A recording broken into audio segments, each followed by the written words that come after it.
1 KG রান্নার তেল, যার দাম হয়তো সামান্যই, কিন্তু এই 1 কেজি ভর্তুকিযুক্ত ভোজ্য তেল কেনাবেচা করতে গিয়েই এখন ঘোর বিপাকে মালয়েশিয়ার পেনাংয়ের এক স্থানীয় দোকানদার ও এক বাংলাদেশি শ্রমিক।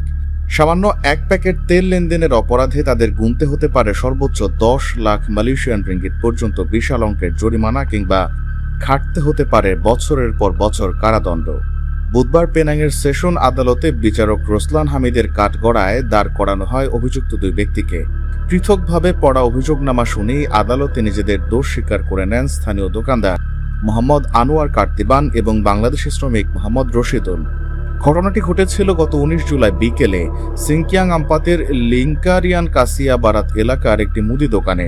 মালয়েশিয়ার আইন অনুযায়ী বিদেশিদের কাছে সরকারের ভর্তুকি দেয়া বা নিয়ন্ত্রিত পণ্য বিক্রি করা এবং বিদেশিদের জন্য তা কেনা দুটোই বেআইনি। বিকেল 5টার দিকে মোহাম্মদ রশিদুল 1 কেজির একটি তেলের প্যাকেট কেনেন, আর বিকেল 5টা 40 মিনিটে সেই তেল বিক্রির অপরাধে ধরা পড়েন দোকানদার আনোয়ার। কন্ট্রোল অফ সাপ্লাই অ্যাক্ট 1961-এর অধীনস্থ 2026 সালের ভোজ্য তেল নিয়ন্ত্রণ বিধিভঙ্গের দায়ে অভিযুক্ত এই দুজনকে যে শাস্তির মুখোমুখি হতে হচ্ছে তা এক কথায় চমকে দেওয়ার মতো। বিচারে দোষী সাব্যস্ত হলে দোকানদার আনোয়ারকে গুনতে হতে পারে সর্বোচ্চ 10 লাখ রিঙ্গিত জরিমানা বা 3 বছরের কারাদণ্ড। অন্যদিকে ক্রেতা হিসেবে প্রথমবারই ভুল করা বাংলাদেশি নাগরিক রশিদুলেরও হতে পারে সর্বোচ্চ 10 লাখ রিঙ্গিত জরিমানা অথবা 2 বছরের জেল। আর যদি তিনি কোনোদিন আবারও একই ভুল করেন তবে জরিমানা দ্বিগুণ হয়ে দাঁড়াবে 20 লাখ রিঙ্গিত এবং কারাদণ্ড হতে পারে 5 বছর পর্যন্ত।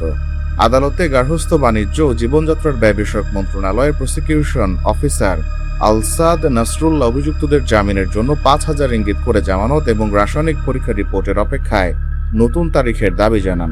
কাঠগড়ায় দাঁড়িয়ে কোন আইনজীবী না পাওয়া আনোয়ার আকুতি জানিয়ে বিচারককে বলেন, আমার স্ত্রী এখন সন্তান সম্ভবা, চলতি মাসের শেষেই সন্তান জন্ম দেওয়ার কথা।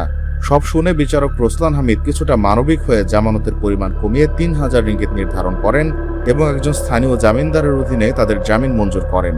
তবে একই সাথে তাদের নিয়মিত কেপিডিএন অফিসে গিয়ে হাজিরা দেওয়ার নির্দেশ দেওয়া হচ্ছে। 1 কেজি তেলের দামে যে সাজা ঝুলছে তার ভবিষ্যৎ ফয়সালা জানা যাবে আগামী 21 আগস্ট মামলার পরবর্তী শুনানির দিনে। প্রবাস কণ্ঠ, নিউজ ডেস্ক।